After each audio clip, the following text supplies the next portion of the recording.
all right. We have 3 minutes. We're not on yet, so you're good.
Hey everybody, it is Misty Doan from Missouri Star Academy. We are here live from session 2. We're so excited. We're bringing you 2 more great classes today.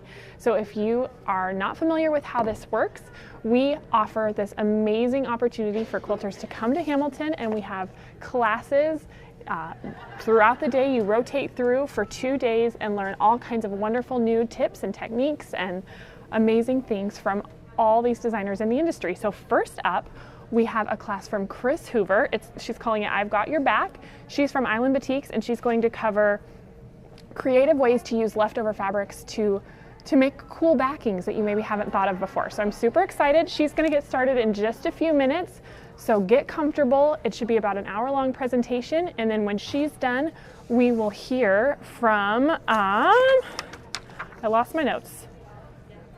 Oh, Darlene Zimmerman. She's going to show us all kinds of wonderful 30s prints. It's going to be really fun. So hang out for a little while and we'll get going in just a second.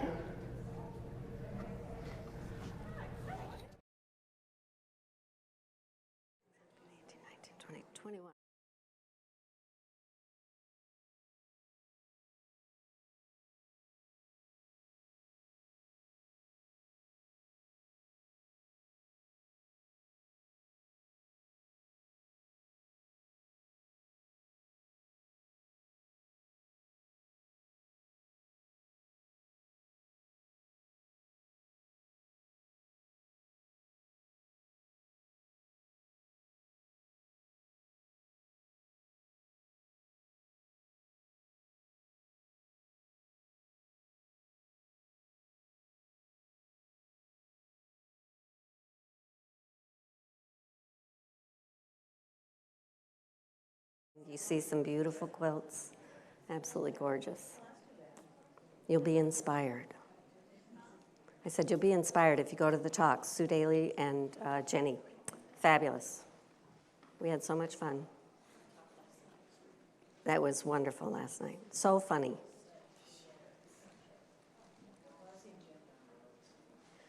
Well, I've seen her before too, and this was totally different. Yeah.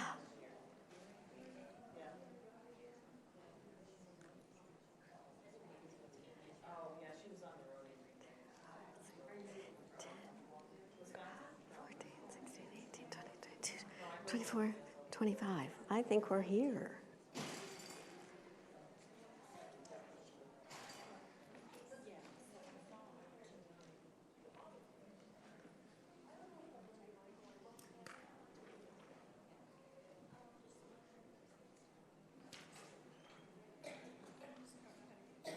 I counted 25, Mary.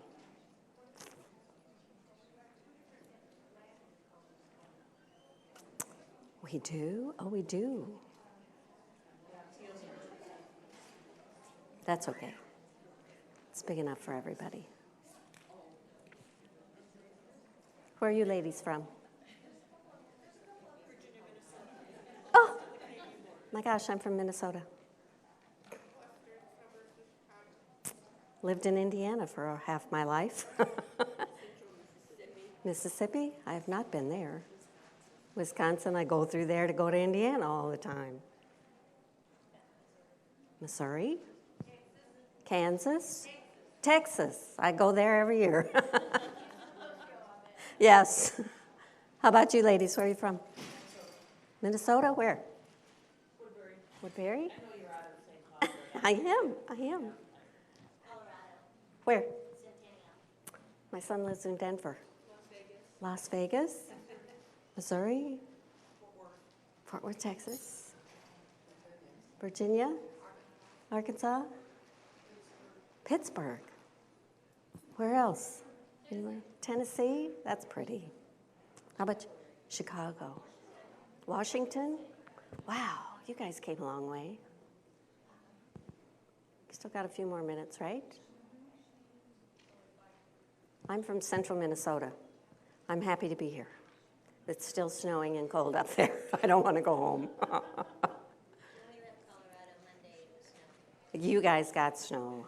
I kept watching, and we were talking. We were saying it's rain here, but there's snow in Colorado. They predicted 2 and we got 5. Really? Wow. 2 weeks ago, I was watching snow out my sewing room window. That was pretty depressing. But then we came here, and it was 90 and sunny, and it was just great.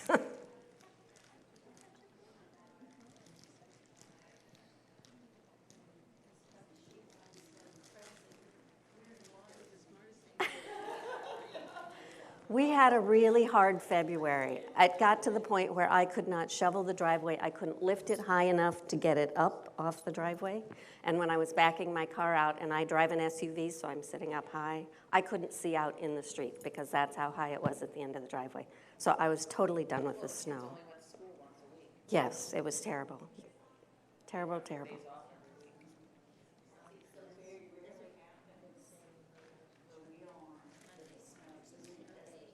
Doesn't stay.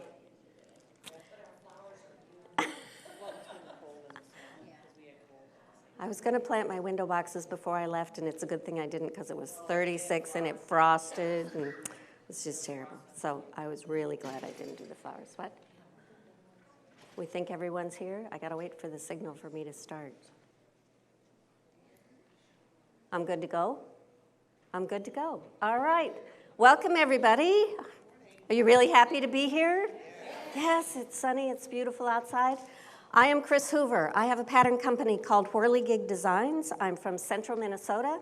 I am here with Island Batik. I've been working with Island Batik for about 4 or 5 years right now, and a great fabric company to work with.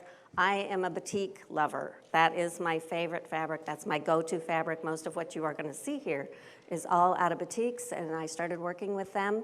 And I am so very happy to say I came here from Quilt Market, which was in Kansas City last week, which is a wholesale thing. And I had just introduced my first signature collection with Island Batik. By signature collection, I did not design the fabrics. I just picked that collection to be the exclusive designer to work with that collection. And I was thrilled when I heard that you can get pre-cuts and a few bolts down in the Batik store. So you will see one quilt that's made from that collection during this talk, but it's just, the fabric line is so beautiful. So I am here representing Island Batik and Whirligig Designs.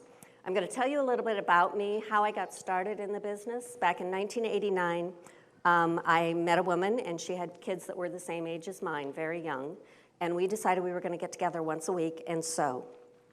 Well, we were going to do counter cross stitch first, and then she said, I just took a beginning quilt class. Have you ever made a quilt? And I said, no, I haven't, but I've been sewing since I was 8 years old, so I know what I'm doing. Yeah, we laugh. And she said, well, I want to make an Eleanor Burns sampler quilt. And I said, sure, I can do that. So she said, let's make 1 block a week. You bring your sewing machine over, the kids will play, and we'll just make 1 block a week. And I said, okay. So we went to a quilt store, and we bought fabric. And I was so excited. I bought fabric. I bought like 10 different fabrics to put in my sampler quilt. And we went home, and the next week we went to her house, and we made block number 1 of our Eleanor Burns sampler quilt. I got home that afternoon, and I couldn't stop thinking about that 1 block. And my hands were just itching to get to my sewing machine because I used 3 fabrics in that block, and I had 7 more sitting there calling my name, saying, why didn't you pick me? You know, come on, let's make some more. And I wanted to keep going. I wanted to make another block, and I wanted to do it that afternoon, and I just wanted to keep going. So I went back to that quilt store the very next morning, and I bought 10 fabrics in different colors, and I went home, and during the course of that week, I made blocks 1 through 6 of what I call my secret Eleanor Burns sampler quilt. The next week I was at Marcia's house making block number 2, and I went home and made blocks 7 through 12. And by the end of week 4, when I left her house, I went home and put the binding on my finished secret Eleanor Burns sampler quilt. To this very day, she has no idea that I made that quilt. I have never ever told her that she's the reason that got me into this quilting business. I went out and I bought a block book and I started making block after block after block after block. I made a block a day, if not more, depending on what I had going on. And that's where my love and my passion for quilting was born. I am known for my block of the months and my sampler quilts. If you go to my website, go to my block of the month page, because those are my favorite quilts of all, because I love to use a lot of fabrics and I love to use a lot of blocks. I always say that if they had the diagnosis when I was a child, I would have been diagnosed ADD, because I have to be doing something else. It's really hard for me to sit and make 40 blocks out of the exact same fabrics. So what you're going to see today, I use a lot of fabrics and a lot of different blocks just to keep my interest going. So that's kind of where my love for quilting and my passion for quilting came. Then I started creating my own things, and I would go to my local Quilt Guild meetings and I would show off my stuff, and they'd say, "Where'd you get that pattern?" And I said, "Oh, right here, that's where that came from." And they're like, "Oh, you should write that up as a pattern." And it's like, no. And then I'd bring one the next month and they'd say, "Oh, where'd you get that pattern?" And I'd say, "Oh, right here." And they'd say, "You should start designing." So I started my company in 2003. I also started working for my local quilt shop, and I started doing a block a month for them. And I started doing a block of the month ever since then. So my company's been around for quite a while. I just truly love quilting. And the problem is that we all get collections, and our fabric just keeps growing and growing and growing from the projects that we're working on. So this class is called I've Got Your Back. And I couldn't stand all those fabrics sitting in a pile, because I always had fabrics left over from the top. I always had fabrics left over from the backing, because you had to buy more, to fit your quilt. And I thought, I can't let that fabric sit there. It just made me feel guilty every time I walked past that pile of fabrics, and it would say, pick me for the next project. Or it would say, "You didn't pick me." And I would keep going and I would buy more fabric. And I thought, this is ridiculous, I've got to use it up. And I couldn't go buy more. It got to where I felt guiltier and guiltier buying more fabric when I had all this fabric sitting there that was lovely fabric, but I hadn't used it. So I thought, okay, I need to do something. As a pattern designer, I have to use current fabrics, which is also another reason why I couldn't go back and pull that fabric from my stash. So I thought, okay, I really need to use it up. I got to do something with it. And that's where this class started. You always know that you have a little bit extra fabric when you finish a project, right? Okay, so this quilt, this is one of my designs. This is called Tattoo. And I had a bunch of fabric left over, and you've got to buy more fabric. So I decided I was going to take the fabric that I had, I was going to make a piece of fabric, I was going to use that fabric on the back along with more purchased fabric to make my back. It would make my quilts reversible, it would get rid of all that fabric, then I would save money, and I could take that money and not feel guilty when I went to the store to buy more, right? So I got rid of the guilt, I saved money, I could tell my husband I'm saving money, now I'm going to go shop some more. All right, so what we're going to do today is we're going to show you the fronts of the quilts. Every quilt that we show you, the pattern is here somewhere. Most of them are in the Batik store.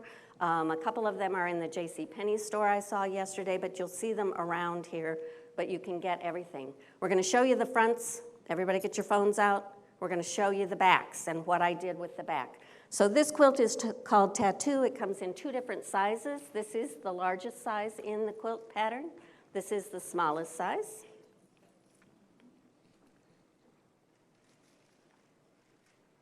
And I also made a big one out of these same fabrics, and then I made the little one, and then we did the backing for this one. Ready?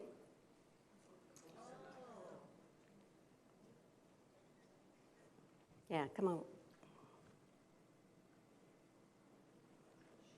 So this one was just chunks of fabric. So if you're looking at your handout, when it talks about classifications, the last one, that's at the very top of the page, these were just chunks of fabric that I had left over that I used in there. I kind of broke the handout down into different classifications.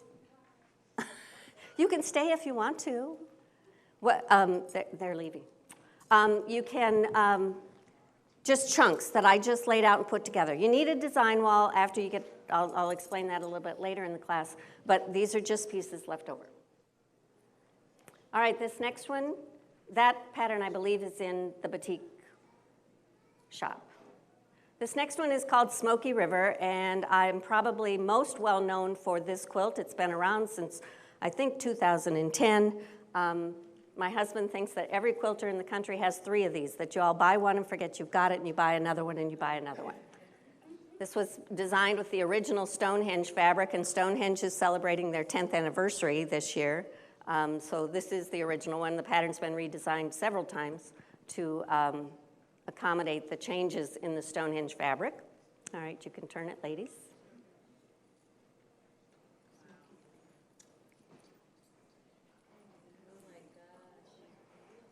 So I had leftover chunks. I have leftover full width of fabric strips. I had some parts left over, some blocks left over.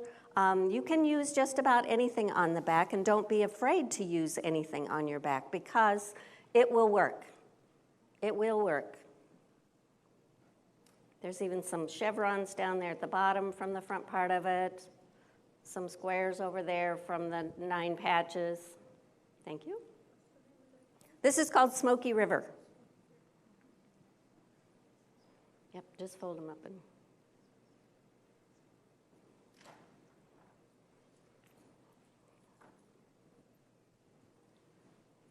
Don't fold them, just let it go. This is called My Checkered Past.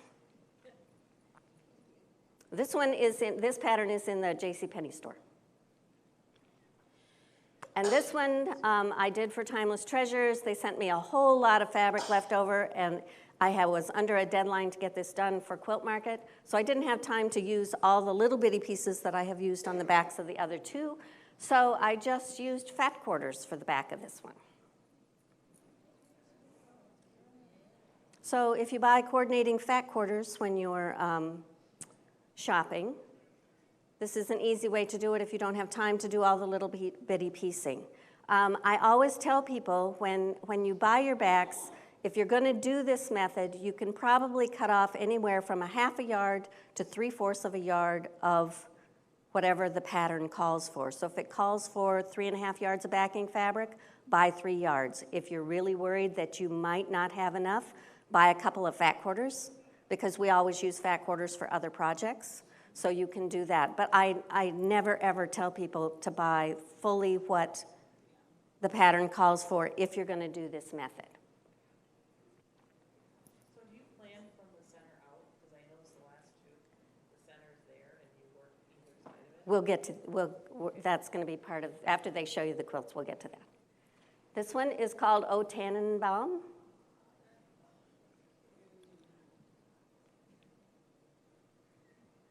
That's in the batik store.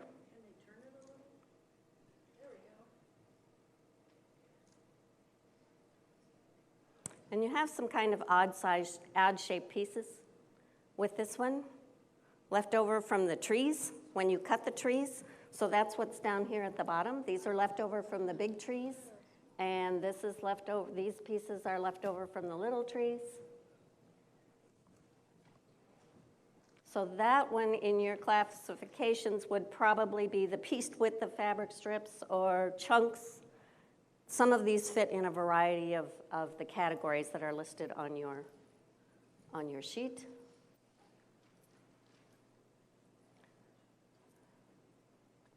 This one is called Waiting, W-A-I-T-I-N-G. Very easy design. It's made with the kaleidoscope ruler, and it's all this block, just with different fabric placements throughout.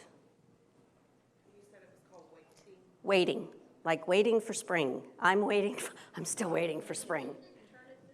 Yep.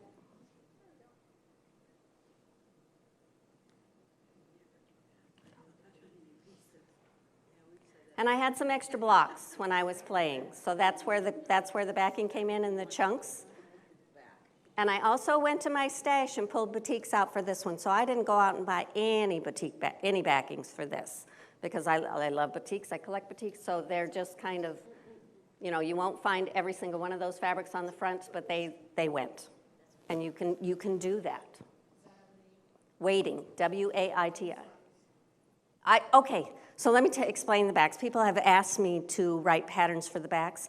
I even have one quilt that people like the back better than the front, which is really disappointing as it has a pattern designer, but it depends on how you cut it out. I would have to be so specific in my pattern instructions that this is the way I cut it to end up with those pieces, and I cut 2 strips at a time and chop it off so I end up with 2 short little strips, where you might cut from 1 strip at a time, and then you're gonna end up with a longer strip set. So I can't do it. And if you make a mistake, then you've used up part of what's left over fabric, and then you won't have it, and you'd have to go out and buy more. So I do not write patterns, but hopefully when I get done explaining how I do it, you will understand and you will all come up with different creative backs.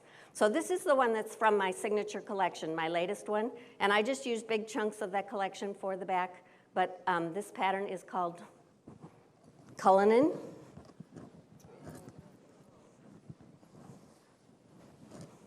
Okay, so that's, and I am also well known for my big quilts. I do big things. My block of the months are all usually this size. Cullinan, C-U-L-L-I-N-A-N. Cullinan is the world's largest rough cut diamond ever found, and it was broken down into smaller, large chunks of diamonds. And this just reminded me of diamonds. So that's where the name came from. So let's just, okay, you going this way? So I just used chunks of fabric. The collection is called Quiet Shades. Very soft, very pretty collection. Perfect for spring, and again, as I said before, I'm still waiting for spring. Thank you. Okay, so that gives you the ideas of the backs, and that's kind of where the first part of my handout comes in. So those are the classifications for the piece backs. Now we're going to talk about the process, okay? And my process starts out with, you've got to finish the top.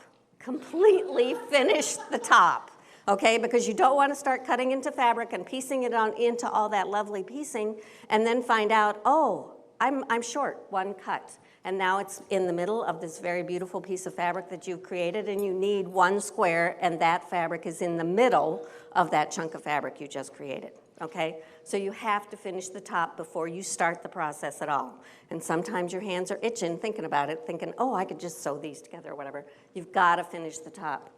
The second thing you have to do, this is my binding. You're going to cut your binding, you're going to sew your binding, you're going to take it and you're going to hang it in the other room. You're going to get it completely away from yourself and what you're doing right now, because I have not done that. I have just decided I'm not going to cut the binding right now. I'll do that later. And then that chunk of fabric is sitting there, and then when I go to tube my back, it gets into the back, and I had a quilt that came back from the quilter, and I said, what did I do with the binding? And I flipped the quilt over, and I went, wow, there it is right there, 6 2.5-inch strips right in the middle of the back, which, of course, I couldn't go find the fabric then, and I had to come up with something else to do the binding. So make sure your binding is done. Your binding is out of the way, all right? And labeled if you've got it. So now that's out of the way. Okay, so from the front of sorry about that. Let's see if I can get me back on here again. Okay, so can you hear me now? Okay.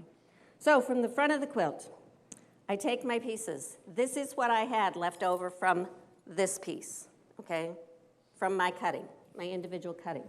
Oh, and a little bit of this. I did not, my background fabrics I tend to not put into my quilts if I don't have to, because those I know I will use at some point in time. Background fabrics are good.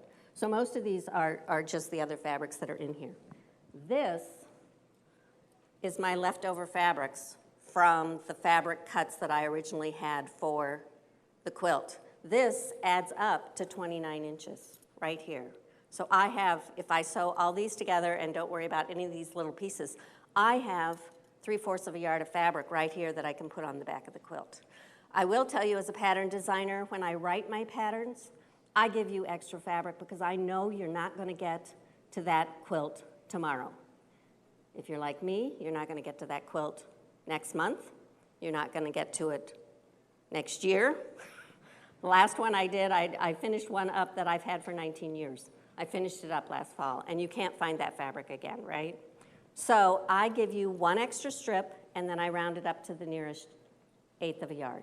So if the quilt has 8 fabrics in it, you're going to have an eighth of a, and you cut it correctly the first time, you're going to have an eighth of a yard left over from each one of those 8 fabrics, and you're going to have a yard of fabric right there that you can put on the back without worrying about any of these extra pieces. So you can cut off that much of the backing fabric that you have, all right?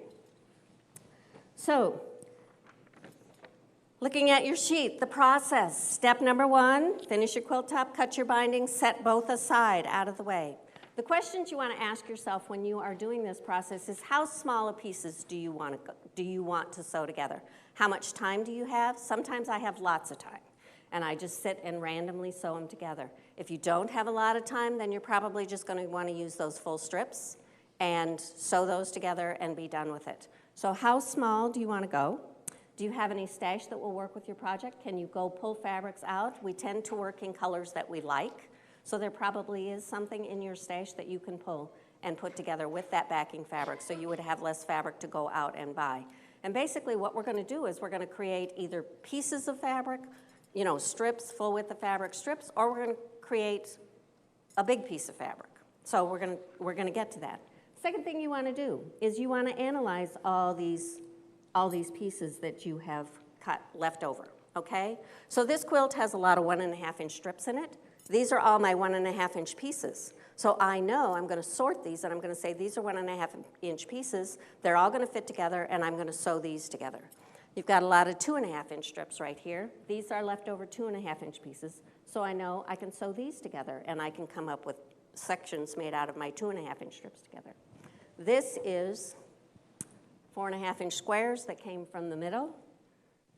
This piece is left over from the border piece. It's a little bit bigger than my 4.5 inch square, about 1/2 inch, and I'm okay cutting that off and throwing that away. I am not okay throwing all of this away. I feel so guilty when I take this and I throw this in the trash. I just can't do it, and I feel so guilty when it stays in my barrel of extra pieces, okay? So I try to use it up if I possibly can. So you can do all kinds of things with this. So we have sorted them into our different piles, okay? And if you have odd pieces, like if you have cut a curved piece, I will go back and I will cut squares out of that curved piece that's left. So I will trim it down and get rectangles and squares that coordinate with my 1.5 inch pieces and my 2.5 inch pieces. So I will trim those down. The key to this process is you're going to square everything up all the time as you work through the process, or your long arm quilter is not going to like you at all, because your back is going to go like this if you don't trim things as you go. So when you are sewing your pieces together, I will go back and trim them. All right. On the back, the sewing begins. Where are my assistants here?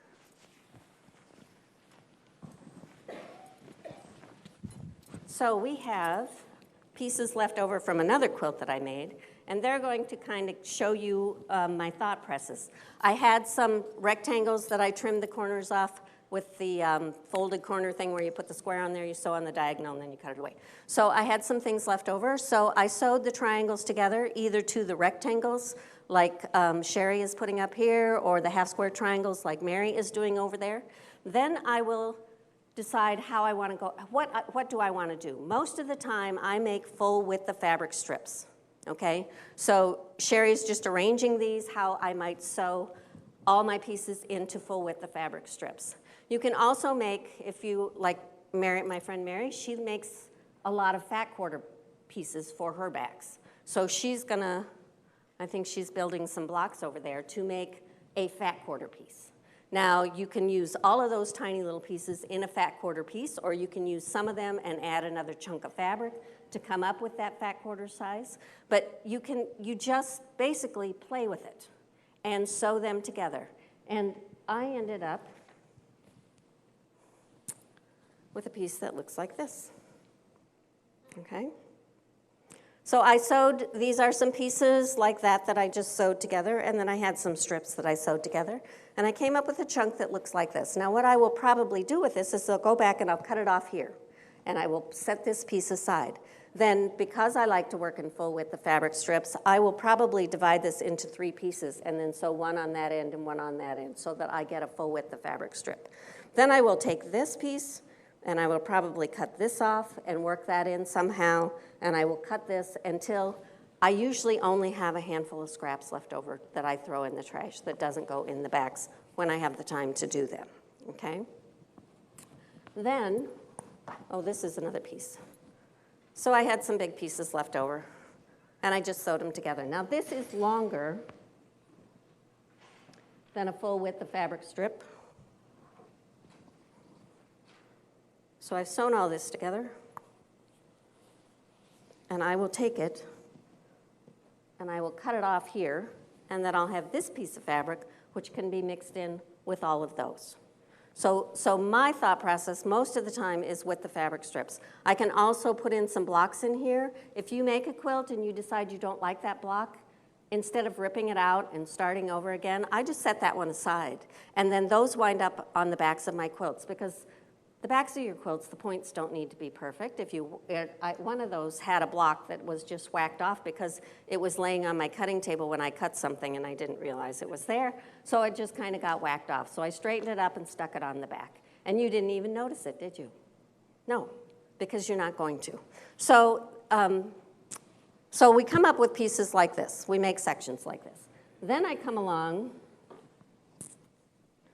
and I take, this is where you need a design wall. So this is a chunk of fabric left over, and because it's obviously was the beginning of the bolt, and I've got this very crooked edge, I might trim it off here and then use what's left over to fill in over there. But like for Mary, I'm gonna have you step aside for a minute. Okay, she's got this section here. Maybe she doesn't have enough pieces to make a full width of fabric strip, so I'm gonna take something like this and I'm gonna sew it on. Okay, to make that full width of fabric strip. Or maybe she's got it 18 inches wide, but you want to do a fat quarter piece, so maybe I'm going to sew a piece here and I'm going to sew another piece here. Does that make sense to get that 18 by 20 inch fat quarter piece? When I do with the fabric things like this, I usually separate them out. This one isn't so busy. Some of them can get really, really busy, and it's like, oh, wow. So what I will do is I will take all these full width of fabric strips. Before I put any of that up on the design wall, I will go through and I will lay these out in whatever manner I feel like laying them out, and I'll leave a space.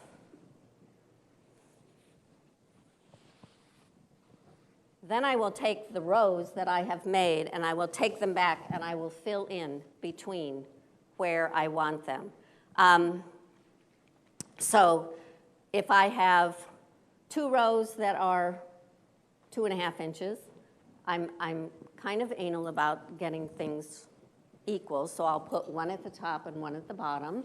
And then if I have some more rows that are pieced and look similar, those will go next. You know, maybe if I'm going to put a block in, I'll try to put a block in down there. But you just sit and play with it on the wall. So when I do the full width of fabric strips, yeah, you can move that up. And then we'll throw another one in there. And then you've got that, and then you just keep going, okay? So that's how I build it. And the exact same method is the same for when you're doing fat quarter pieces, too. And then if you have big chunks,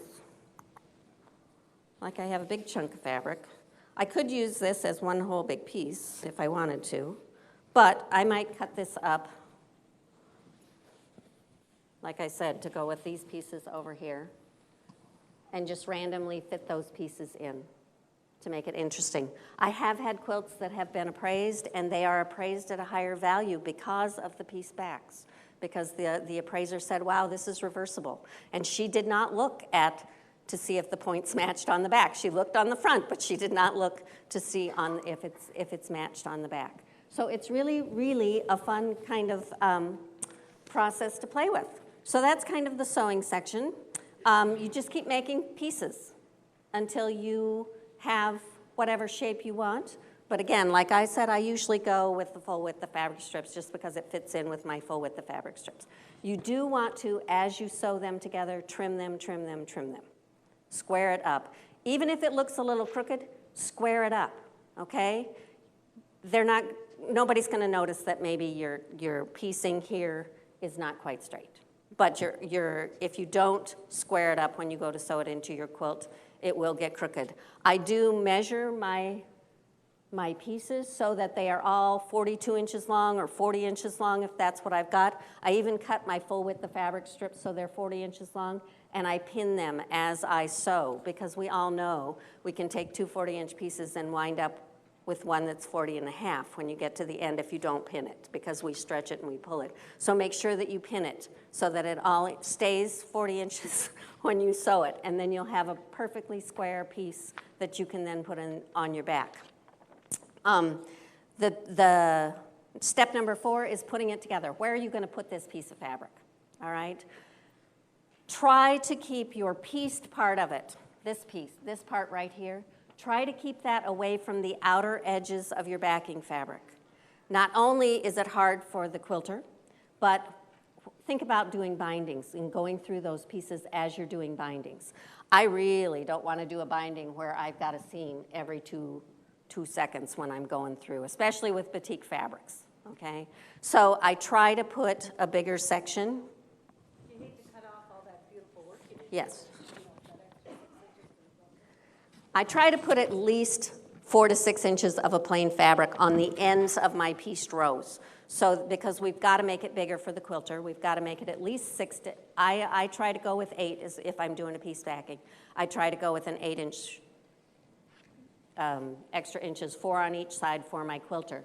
So the diagrams that are on your handout, you can certainly, you can center it or you can offset your pieced section. Quilters, I have a wonderful, wonderful quilter, and she always says she would try to center it for me, but she can't always guarantee that it will be centered. So I deliberately offset every time I do it so that she doesn't have to center it. And I think it's kind of interesting, you know, when you see that little offset piece. So the first diagram that you see is where I took one full-length piece of fabric, the length of the quilt, and I sliced it. Usually I'm 4 to 6 inches from that center fold. I sliced it, and that's where my section went in. This works really great. If you just need 6 more inches of fabric to get it wide enough for the quilter, you can usually piece that whole 6-inch section the width of your quilt or the length of your quilt and not have to buy that third piece of fabric to get the backing for your quilt. So that's kind of where the first diagram went in, where I split that fabric right down the length of it and I added in that piece section. The second quilt, the second diagram you see is where I took 2 pieces of fabric and I put that center seam going sideways across my quilt, and then I slice it. So if the pattern calls for 1 3/4 yards, 2 pieces 1 3/4 yards, I will buy 1.5 yards and I will make up that other 9 inches with a piece section, and I will put that in off-centered. I tried one time to do it so where that piece section ran straight down both pieces of the fabric, and it didn't line up for me. I don't know what happened. So then I thought, okay, we're just going to flip it, and we're going to put one section here, and we're going to put the other section here. So play around with it a little bit. The third diagram is where I have one full width of fabric strip going right down the middle. Then I have 2 piece sections because I just needed, maybe I needed 12 inches this time to get that extra piece.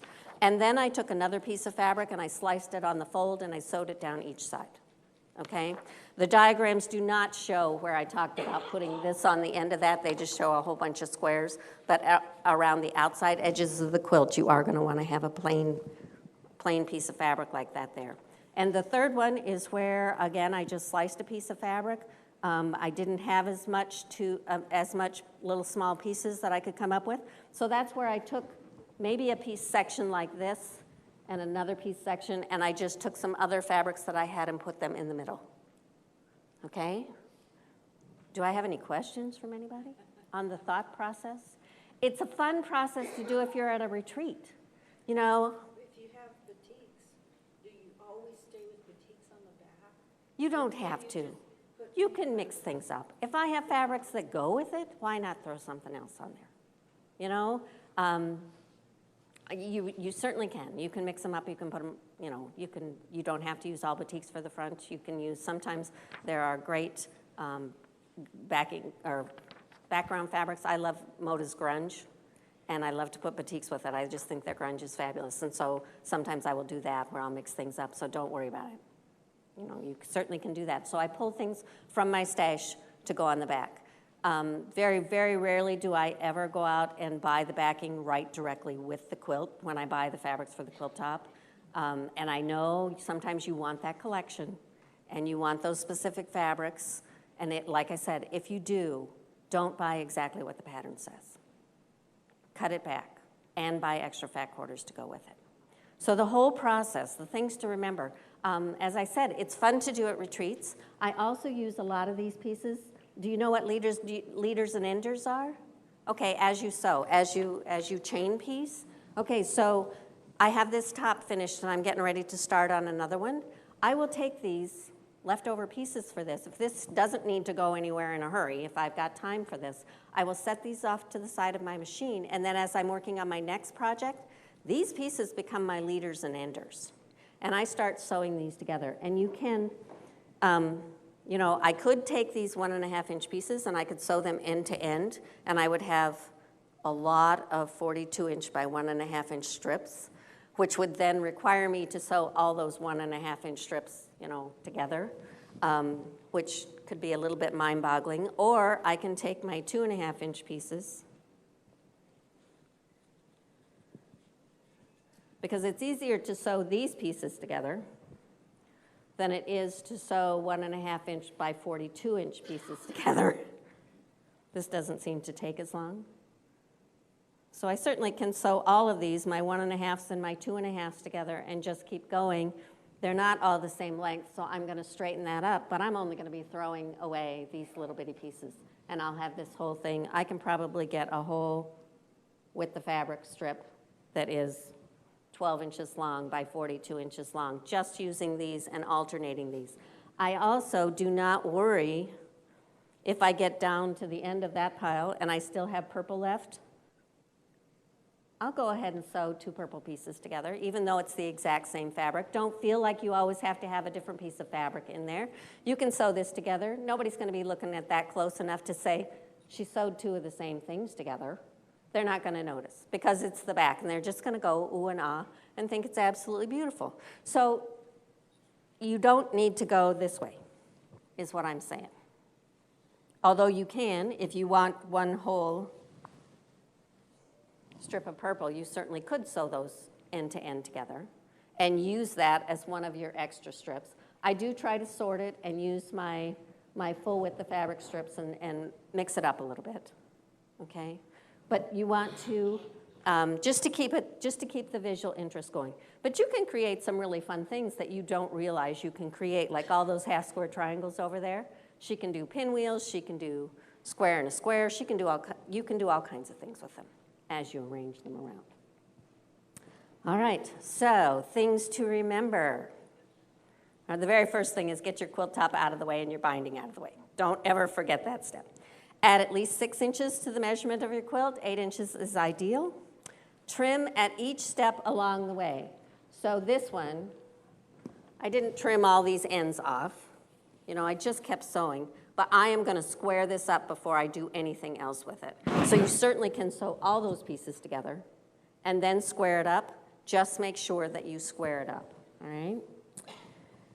Try not to have the seams along the outer edge. That's what I said, because of the binding. And you don't want to chop it off. But you can chop it off. Don't worry about chopping it off if you have to. Do not expect your quilter to perfectly center everything on there, right? And I always try to have some tone on tones. These were a lot of busy fabrics here, okay? So I do try to put some things in there like this black to help settle it down a little bit. This reads more tone on tone red to me. So that you certainly could put in there. I've got this little black piece that I can put in there. And then I try to get my backing, the rest of the backing fabric, I try to make it a little plain because this was work. It was fun work, but it was work. So you really want to show it off. So don't get an overwhelming fabric to go in there, all right? And remember, this is free form. This is just play. Don't stress over it. Because it's supposed to be fun. You're not supposed to get stressed out about it. And really, I love to do them at retreats because I can sit there and gab and yak and do whatever I want to and randomly sew the pieces together and then lay them on the design wall and rip them down. And if you take them off the wall, as sometimes I've done with blocks and I realized that I didn't grab them off the wall right and you sew them together wrong, doesn't matter. You can put them anywhere you want to. And then you can stand back, and I have to say my son sent me a text. I have a 3-year-old grandson, and he said, he was building a pile in the sandbox, and he said, I'm going to stand back now and admire my work.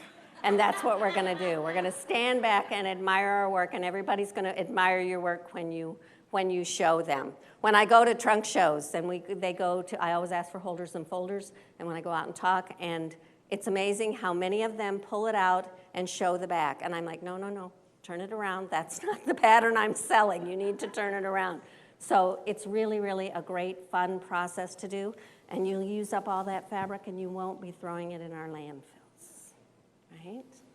Anybody have any questions for me? No?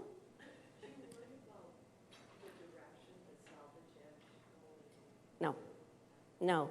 And the Tannenbaum quilt, when I sewed the leftover pieces of the trees together, there's one fabric in there that has trees on it, and I tried to keep the trees going straight up, and when I got the quilt back from the quilter, all of that tree fabric was going upside down. And that's okay. You didn't notice it. I pointed it out, but you didn't notice it. So don't worry about it. If your fabric is directional, don't worry about it. People aren't going to be looking for that. That was your Amish mistake. That was my Amish mistake. That's right. And actually, the first time I made that quilt, after I wrote the pattern and I made the quilt, I had some cutting issues, and I cut the rectangles too short, and so I had to put a piece in there, and it was like the tree trunk, and then there were 2 half-inch pieces on each side, and then there were the trees, and I was going to put that in the front of my quilt, but I just couldn't do that. I thought this fabric is so obvious, you're going to notice that. It's on the back of that quilt, and nobody notices it. Nobody can tell that there's 2 extra pieces in there. To me, it's blatantly obvious, but nobody notices it. So don't worry about it. Stress-free process. And then just think, you've got $15 more that you can come and spend at Missouri Star and buy more fabric, right, when we leave? Thank you so much. I really appreciate it. Do you have any questions? Come see me. I'm in the Batik room this afternoon demoing from 2 to 4. So if you have any questions, come down there and see me. Thanks, ladies.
Hey everybody, it's Misty Doan. I hope you enjoyed that wonderful presentation by Chris Hoover from Island Batiks and Whirly Gig Designs. It's so fun to see all those new unique ideas for the backs of your quilts. Make it kind of dual purpose. I love that.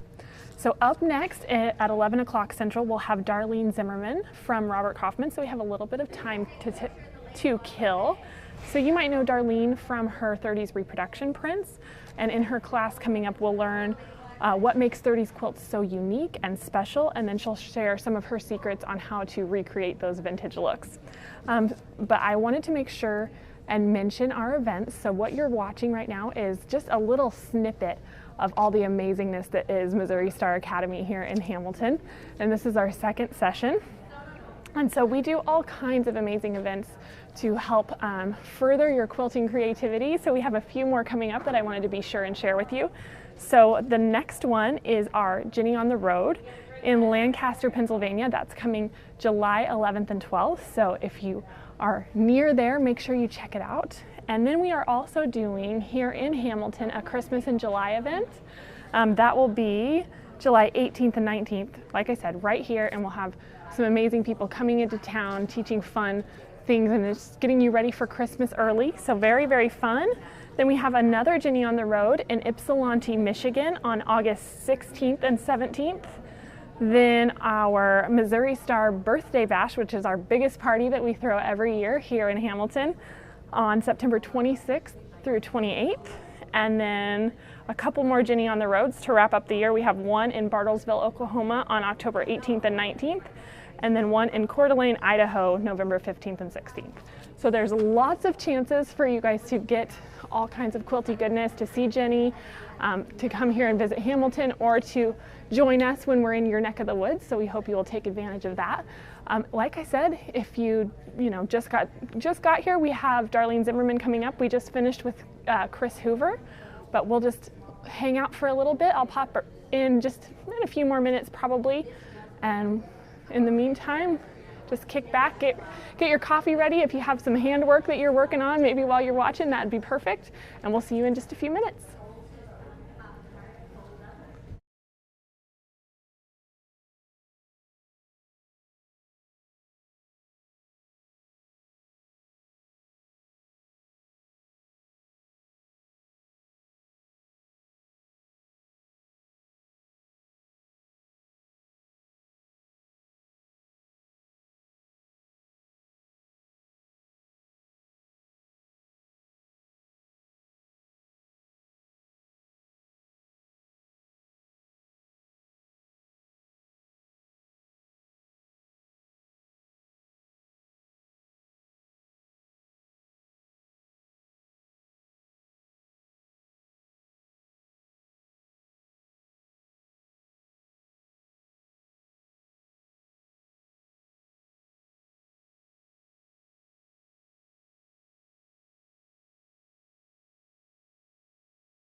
Hey everybody, it's Misty again. Thanks for hanging out and waiting for us here at Missouri Star Academy. We hope you're enjoying this little snippet. And remember, what you're seeing here is just a fraction of the amazingness that is Missouri Star Academy. So if you love what you're seeing, make sure you come next year. It's so fun. It gets better and better every year. We have like over 20 different amazing instructors from throughout the industry. So it's really, really cool. So up next we have Darlene Zimmerman. You probably know her from her gorgeous 30s reproduction prints. She does an amazing job, and she's going to dive into an amazing lecture on 30s quilts and how to achieve that vintage look and what makes 30s quilts so unique and awesome. So stick around. She'll be starting here in just a few minutes. And if you guys have any questions, we'll try and answer them in the chat, but because we are live and on location, it makes it a little tricky. But just so you know, this will be available for you to go back and rewatch throughout the weekend, and then it will be pulled down so you can watch it through the weekend. But I hope you enjoy it and learn something new.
You can't see.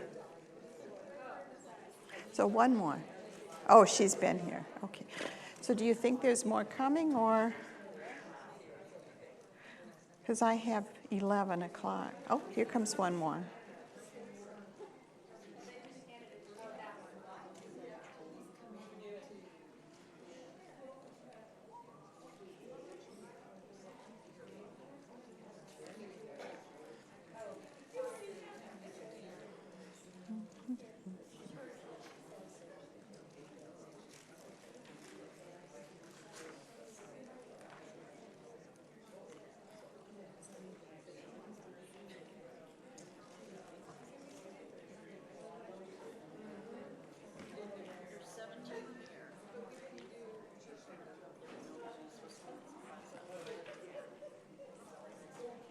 You think we should wait a couple minutes, or?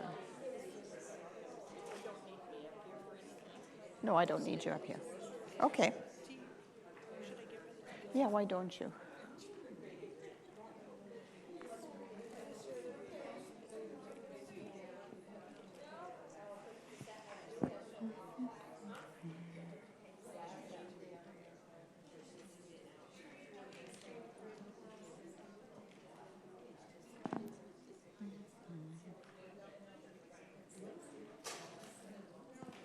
Time?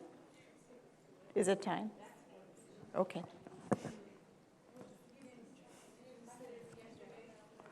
Well, welcome, ladies. This is the lecture entitled Love Those 30s Quilts. I'm Darlene Zimmerman. Sorry. And I've been designing 1930s reproduction fabrics for, I think, close to 20 years. So you may have seen my fabrics somewhere sometime. I've also done a lot of books, and I do tools for easy quilting. So if you use any quilting tools, you might have used some of mine. And with me today is Perla Beltram from Robert Kaufman. She's going to be my holder and folder, and if you have any complaints, talk to her. I know, she's been just sweet. And she's the driver, thank goodness, because I get lost in a paper bag. So today I'm going to give you a little history lesson first, because we all know what 30s quilts look like, but did you realize that they're much different than the quilts that came before? I would guess if you do any of those Civil War reproductions, you know they're dark colors. They don't look anything like the 30s. So I'm going to show you a few things from an earlier era. This quilt probably dates to anywhere from 1850 up to 1900. And it's a top. It's pretty ugly, but it does have wonderful old fabrics in it. And you'll see indigos, which are those navy blues. You will see double pinks. You will see gray fabrics, black fabrics, brown, of course, and some of these burgundy reds, which are really 1880s era. And then the white prints with a little sprinkle of color in them. The white prints we call shirtings, because they used to make shirt waists, or what we would call a blouse, out of those, or men's shirts or children's clothing. The indigo, the dark blues, we still use that natural dye today for our blue jeans. Those are dyed with indigo. And what happens when you wear the blue jeans and wash them a lot? What happens? They fade, but they still stay blue, don't they? Which is wonderful, and we love all the different shades of blue that we can get from indigo. So all of these fabrics were dyed with natural dyes, like indigo, but some are more color fast than others. So they started out with very deep, rich colors because they knew over time their fabrics would fade down to lighter colors. So let me show you another quilt from this era. This is very different because that would have been a utility quilt had it been finished, a quilt for everyday use. But if a woman had time and money, here we go, she would have made a special quilt. The story is that a girl was supposed to have 13 quilts done by the time she was married. We don't know if that's true or not, but her last quilt once she got engaged, would be her special quilt, showing off her skills. And, okay, I'll let you stand there. It would be her special quilt, one that she would put on the bed when the preacher came to visit on Sunday afternoon. This one is an applique quilt, and they like to use that color of bright red and green and white. And this bright red was actually called turkey red, not for the bird, but for the country of Turkey, because they had perfected a method of dyeing red that was color fast. So you, as a quilter, would pay 2 to 3 times as much for a turkey red, but then you knew it wouldn't fade.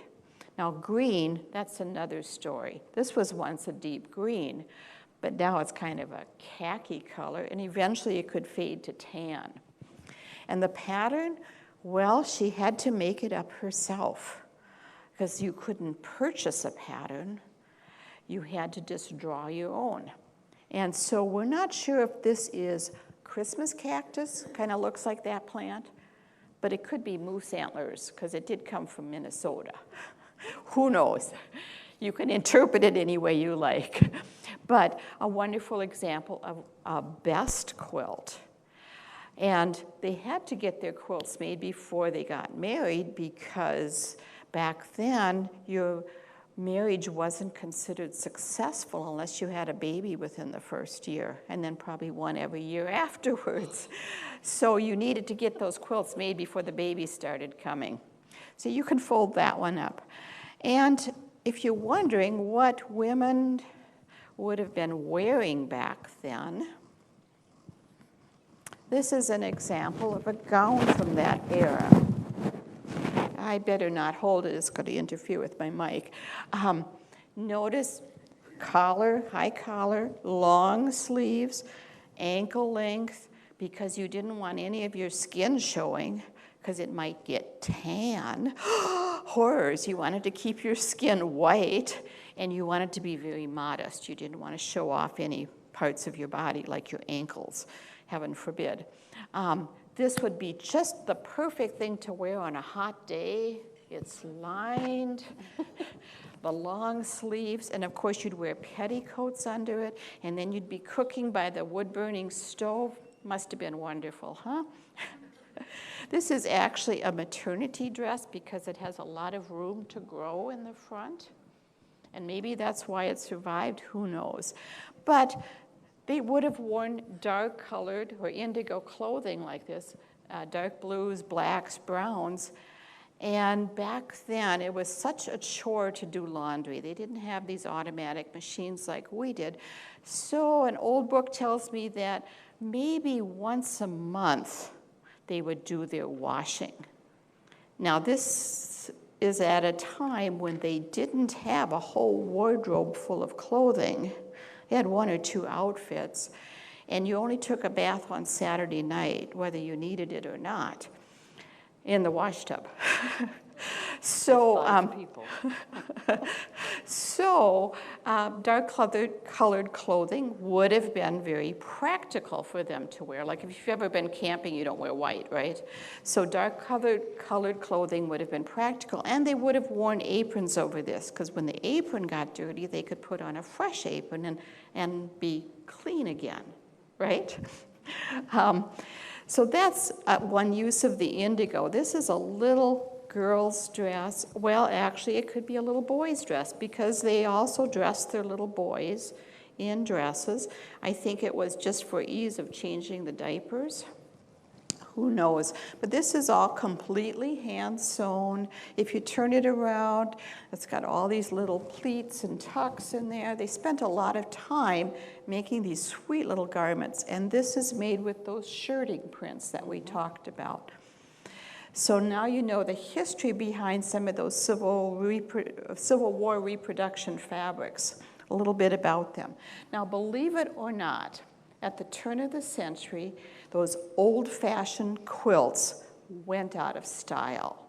The ladies' magazines were saying, oh, don't make those old quilts. Do this instead. And this is a very tattered example.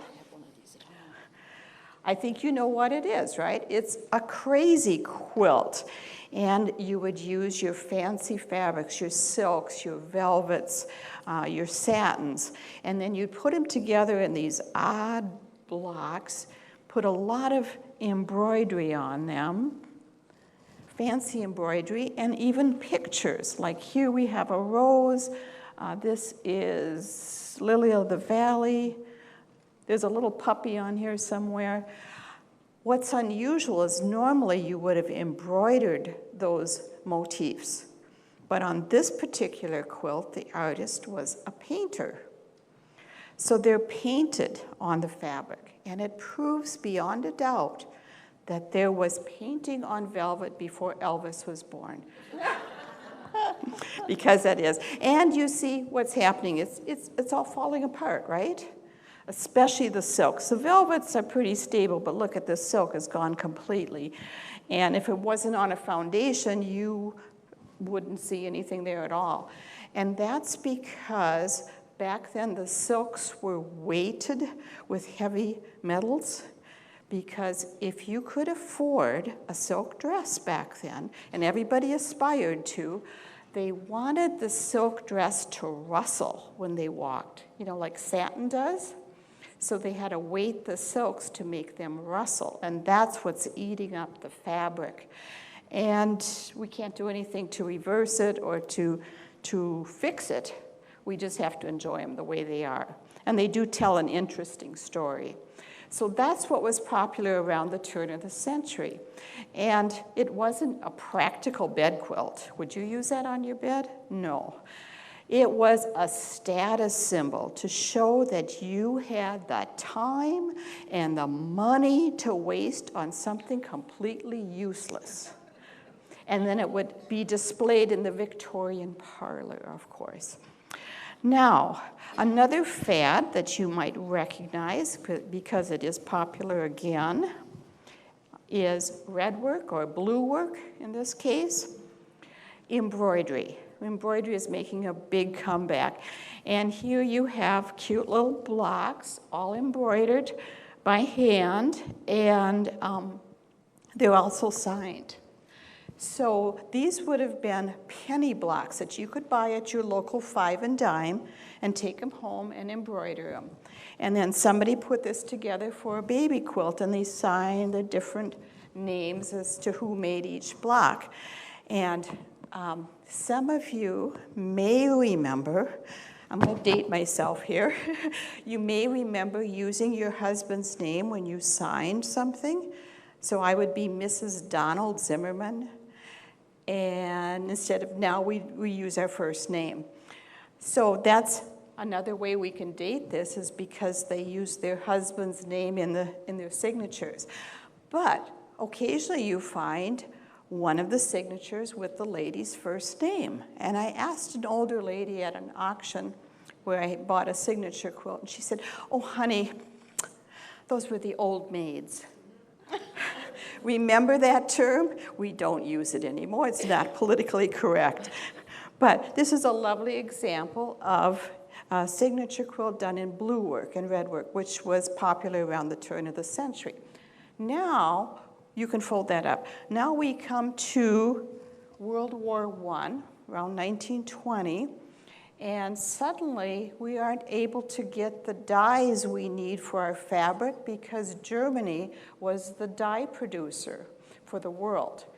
We had to come up with our own dyes, and they did so with using petroleum products instead of organic dyes or natural dyes. But they discovered they could do beautiful pastel colors and have them be color fast. So now we have these wonderful bubblegum pinks, reds, soft blues, oranges, lavenders, all these wonderful new colors that weren't available before this time. So what you see here is another crazy quilt, but it's done in cottons. So this is a Minnesota farm wife's version of that crazy quilt. She didn't have the silks and velvets, but she had scraps of sewing garments and clothing for the children and herself. So it's made the same way on a foundation. It features embroidery, and it could be used as a bed quilt. So a lot more practical than the silk and velvet version. But these are the colors you would have seen in that time. And fabric was really cheap, like 5 and 10 cents a yard. So it really revived quilt making, because this is what women would have been wearing around that time. Notice how it has changed from the dress I showed you earlier. First of all, the neckline is bigger, still long sleeves, but it didn't have to be. And it's much shorter because you had to save fabric, right? So you shorten that hem up quite a bit. It's not fitted at the waist at all. So no more corsets, yay! And I discovered when I tried to put it on that there are no zippers, buttons, hooks or eyes, snaps. You have to just pull it on over your head and kind of wiggle into it, and it doesn't stretch. Darn. But they would have been wearing clothing in these pretty pastel colors. They would have been sewing garments for their children with these pretty pastel colors, and even adding a touch of embroidery. Or, in this case, an apron, because you always wore an apron. And here they've added some rickrack trim, because of course that's what you did. Lots of rickrack. Bias tape was popular. You used a lot of embellishments on your clothes and your children's clothes. And if you're sewing all these garments, you're going to have leftovers, right? You know, the little pieces that you cut away. So a lot of little pieces means you can make a lot of quilts with those leftovers. I think you recognize this pattern. Yeah. What is it? Grandmother's flower garden, yes. And those little prints were perfect for these small hexagons, because you could even center them. Like here, there's a flower centered right in the hexagons. This is the typical way they would have done it, with a yellow center, a solid ring, and then a print or floral ring, and then a path in between. Now, my grandma always said it had to be green for grass, but I happen to like this yellow color. Do you know this is the most started, least finished of all patterns? How many of you have started one? I have one right now. It's a king size, and I've got 50 blocks left to do. King size. Boy, is that a brave woman. They're fun to do, but they're very time consuming. You have to hand piece them, and if you want them finished like they would have been in their day, hand quilted as well. So I found these flowers at a garage sale in Milwaukee, and I put them together with the yellow path, and I hand quilted it, and I was nearly finished when my husband came home from a farm auction and said, "Honey, I bought you an old quilt today." And then he hands me a shoebox. Some assembly required. So it was all those little hexagons. But what a treasure to see all those wonderful fabrics from that era. So a lot of the patterns we associate with the 1930s era fabrics, like double wedding ring and grandmother's flower garden, didn't exist until the 1930s era. This is another pattern that was really popular then, and you probably recognize that. This is a vintage one, and it's a Dresden plate. They also did a lot of fans. This plate is kind of unusual because it has a big open area, but I'm thinking this could be wonderful with some embroidery in there, or some applique. So someday when I get around to it. Another pattern that was popular during that time, and it really spoke to that era, was a butterfly quilt. And there were many, many different butterfly designs, because by this time, yes, you could buy a pattern. They would be, or find one in like the Kansas City Star newspaper, in ladies' magazines, and you could send away for a pattern for like 10 or 15 cents. But if you were a frugal housewife, you wouldn't spend 10 cents on a pattern. You'd draw your own butterfly. So that's why you see so many variations. This does have some embroidery in it. Often they were buttonhole stitched around the outside. This one doesn't. But the butterflies were a symbol of hope that better times would come. They were going through the great wars, World War I, World War II, and the Great Depression. So very hard times for the women back then. And of course, they used every scrap from their sewing to make their quilts. So this is another example of a scrappy quilt. And by the way, a lot of your Civil War patterns, quilt patterns, are really interchangeable with 1930s patterns because they're scrappy and small pieces also. So, just saying. Okay, here's another one. This is a new quilt. Well, not really new, because I made it probably 15 or more years ago. Has that same flavor. We can kind of reproduce the look of 1930s quilts. And here's just a little check, and then the solid red. But this motif, this idea, was inspired by an embroidery design from Aunt Martha. So we can incorporate some of those embroidery designs into our quilt making. Now, I need to talk with you briefly about feed sacks, because often people call the 1930s prints feed sack. It's kind of a misnomer, because the feed sacks, as we think of them, actually came after 1938, so almost to the end of the 1930s era. And once upon a time, when you went to the grocery store, you bought your flour, your sugar, your salt, your cornmeal in bags like this or larger. And you, as a thrifty housewife, wouldn't just throw this away. No, no, no.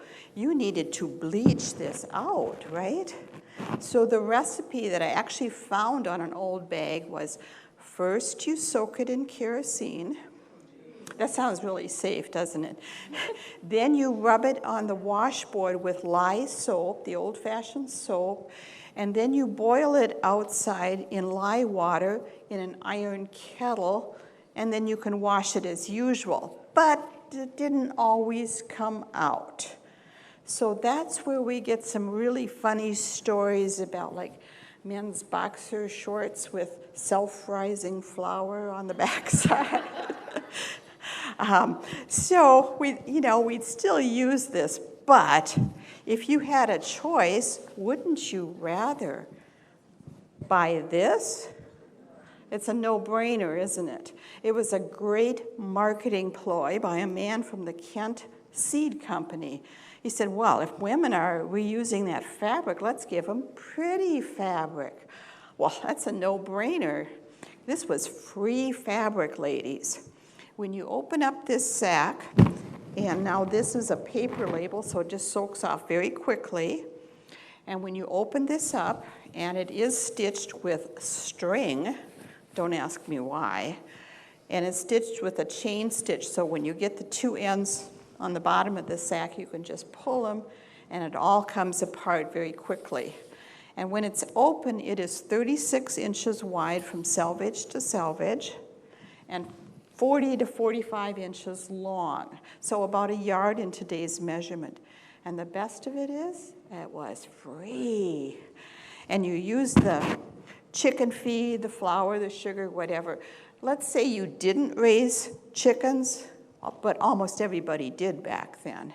You could go to your local bakery and buy empty sacks, 100-pound flour sacks, for like 5 or 10 cents each, so no biggie. And this fabric would have been used for making everything from curtains to quilts to clothing. The Simplicity and McCall's pattern companies actually publish patterns that would say use 3.5 large feed sacks for this. They even had a prom dress pattern out of feed sacks. Woo hoo hoo hoo hoo. So everybody was wearing clothing made from feed sacks. These were hard times. So, but do notice the scale of this. It's larger than most of your 30s prints. So we're going in from 1938 until the early 1950s when you would get feed sacks. So they are larger scale and usually brighter colors than your 1930s pastel prints. So here's an example of a little girl's sundress made with feed sacks, and of course the requisite rickrack, buttons in the back. It's so cute. Do any of you remember wearing feed sack clothing? Okay, a couple of you. Me too, so that really dates me. My mother had 6 girls, and she sewed for all of us. And I was number 4.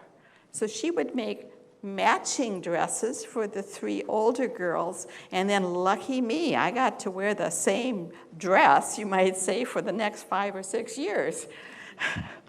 I live in Minnesota, and I go to a lot of auctions, yes.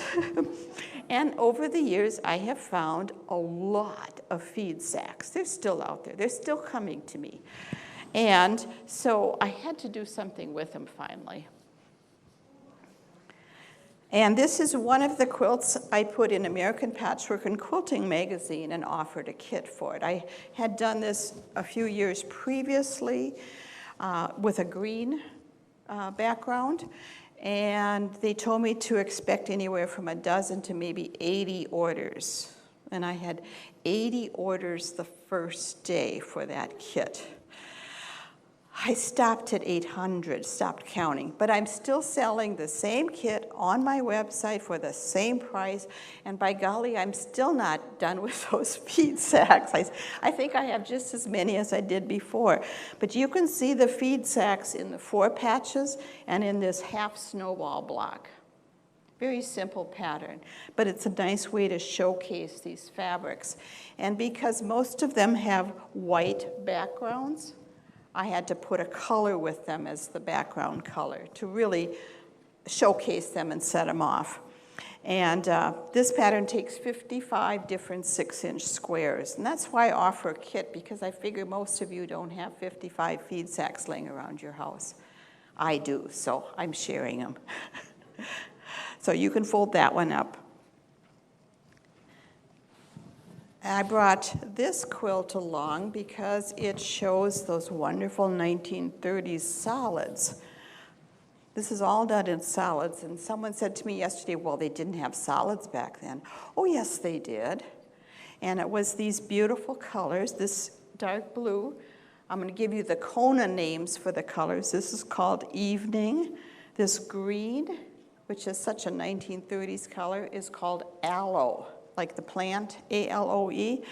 We've got lovely orange, I think that's creamsicle, the yellow, banana, and then this really bright yellow. Yes, that's a 30s color. I call it screaming yellow. They call it corn yellow.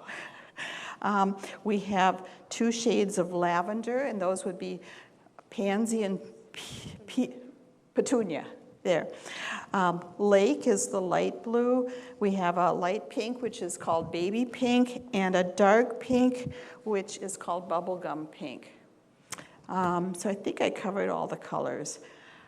But those are the Kona names for the 1930s colors. And yes, they used them. And don't be afraid to put a little red in. Oh, that's tomato, by the way. Put a little red in your quilts, put a little orange in your quilts. The 1930s prints are really easy to work with because they're all kind of medium tones, and you can mix and match. You don't have to worry if red is next to pink or red is next to orange. Doesn't matter. Okay, so now we're getting to what your free pattern is all about. You got a free pattern when you walked in? If you didn't get one, you'll get one after the talk. And this is the quilt for it. and it's called Penny's Dollhouse. There are 2 panels. This is the little doll panel, Penny. So there's 10 different little girls. Aren't they cute?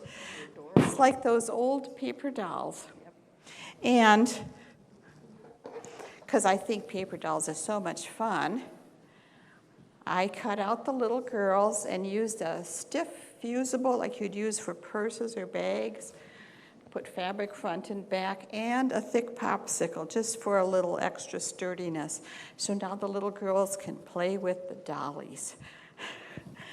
And we have a second panel, which is the dollhouse, hence the name Penny's Dollhouse. Okay, and there's a quilt to go with it. So this is the dollhouse pattern. Wouldn't that be fun? You could play with the dolls.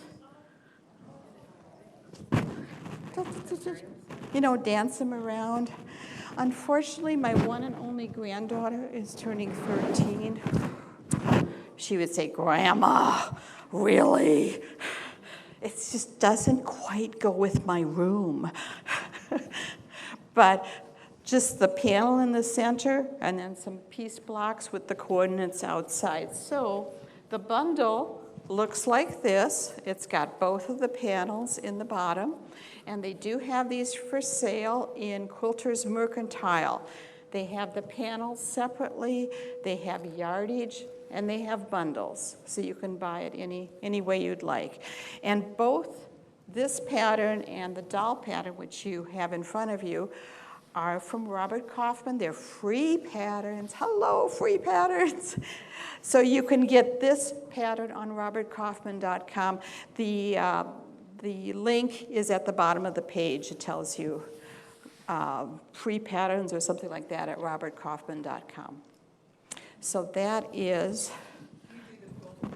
no, I do not. You want to turn it around to show the, Christy Ryan does all the quilting for me. It's gone around every single, like the blanket, everything. Because you want to do some quilting in that house. You can't just leave it loose. It's too much space.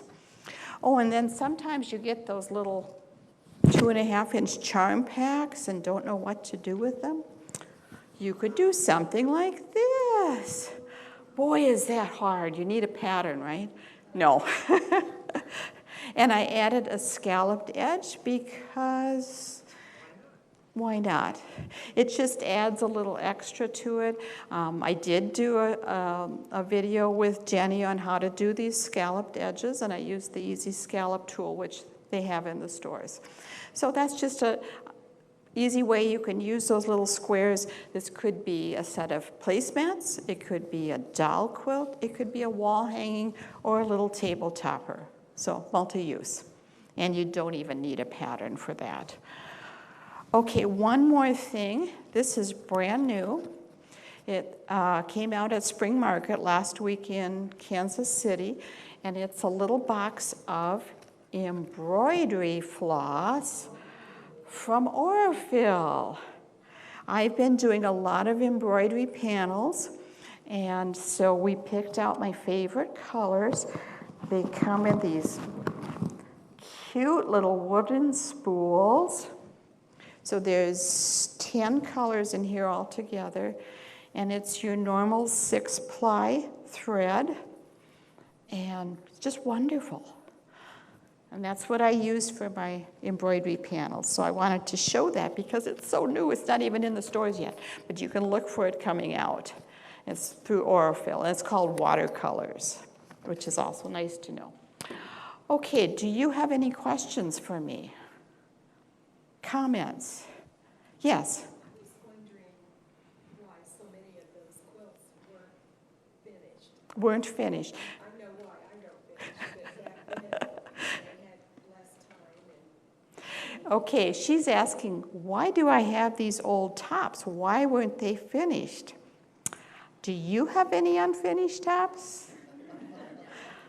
They had the same problems we do now. They ran out of time. They didn't like the quilting process. And back then you couldn't really send it, well, you could send it out to get quilted, but it wouldn't have been with a long arm. You'd send it to a church group or a group of quilting friends, and they might charge you, this is expensive now, might charge you $5 for quilting a top. Horrors, huh? Or some groups would charge you by the spool. So if they use 2 spools of thread in quilting your quilt, and you know it takes a long time to use a spool of hand quilting thread, they would charge $2 a spool, which was a more fair way of doing it, because if you had a lot of intricate quilting, it would take more thread than just a simple crosshatch or something. So yeah, same problems back then. But it's wonderful to find these treasures that weren't finished for one reason or another, because then you have the opportunity of finishing them, adding your own special touches. And I like to hand quilt them in the manner they would have been quilted. When they're done, and I actually do quite a few of them, when they're done, then you have a new vintage quilt, one that's not half worn out and faded and frayed. So it's okay to find them. It's okay to leave a few for future generations as well. Why not? So Yes. do you plan on quilting? I hope to. I hope to. I do get a few quilts, vintage quilt tops quilted each year, because it takes a few months.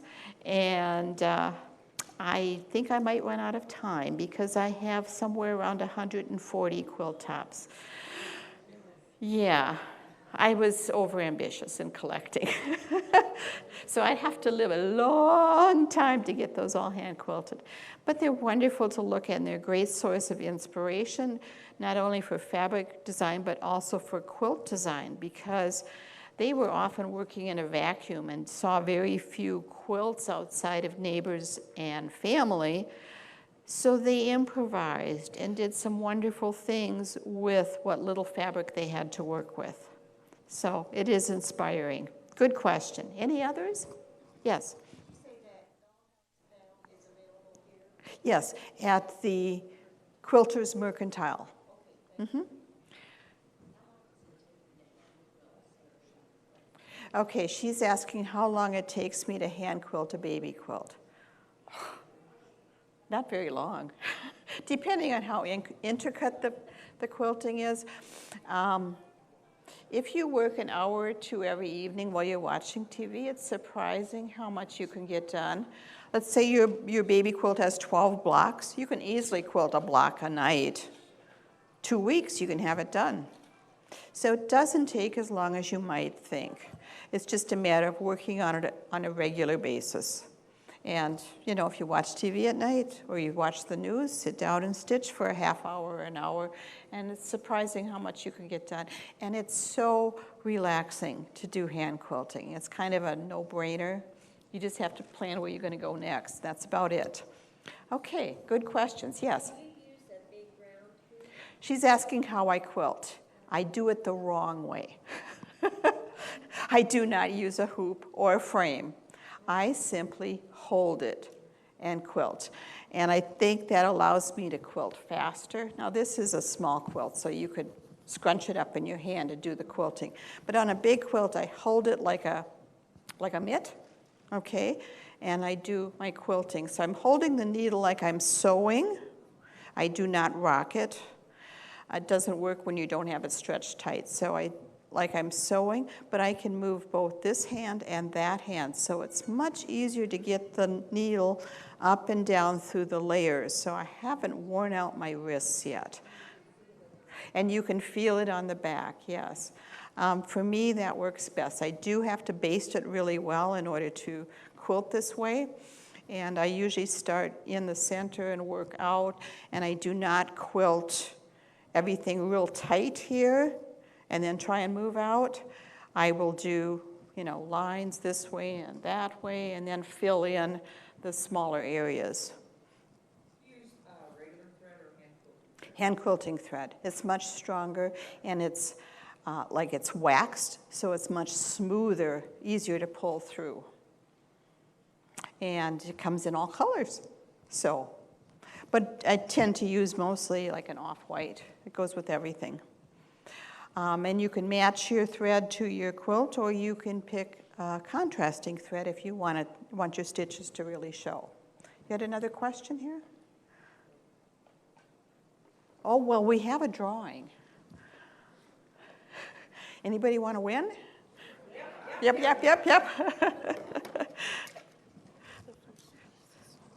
So the first one is for this bundle. Okay, drum roll, please. 523403. Yeah, I'll let you. I don't want to fall down the steps. Okay, the next one will be for, how about a piano? The next one will be for the dollhouse panel. 523406.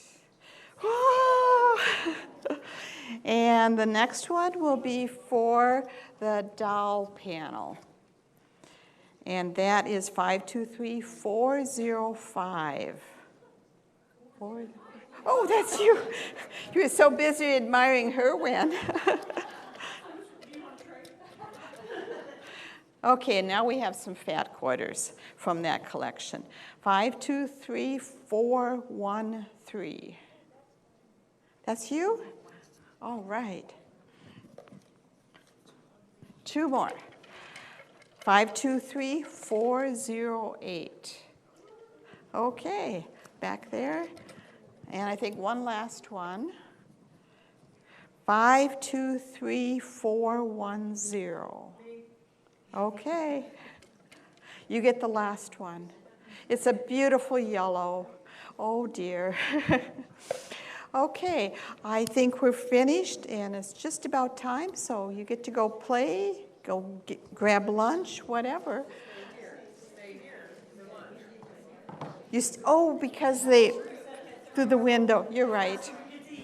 Well, you've been a great audience, so thank you for coming. And you were on YouTube. Right now, live. Yeah. Oh, yes. Too bad they couldn't see your face. She wants you to sign her.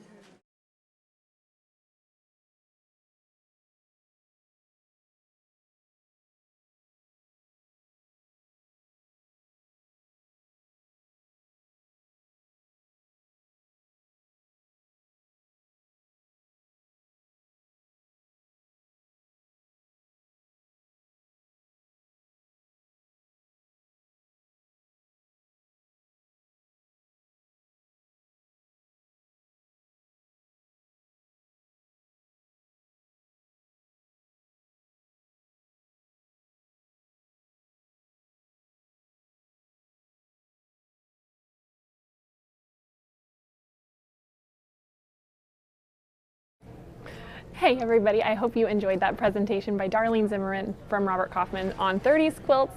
That concludes our live presentation from Missouri Star Academy, but you can go back and watch it through the weekend. We have this broadcast and the one that we did on Tuesday as well. So many wonderful things to learn from all these great educators in the quilting world. So we want to thank them for being here. We want to thank you guys for tuning in. We hope you have a fabulous Thursday. And remember, if you like what you see, come and join us for MSA in the future, as well as some of our other wonderful quilting events, and we will see you soon.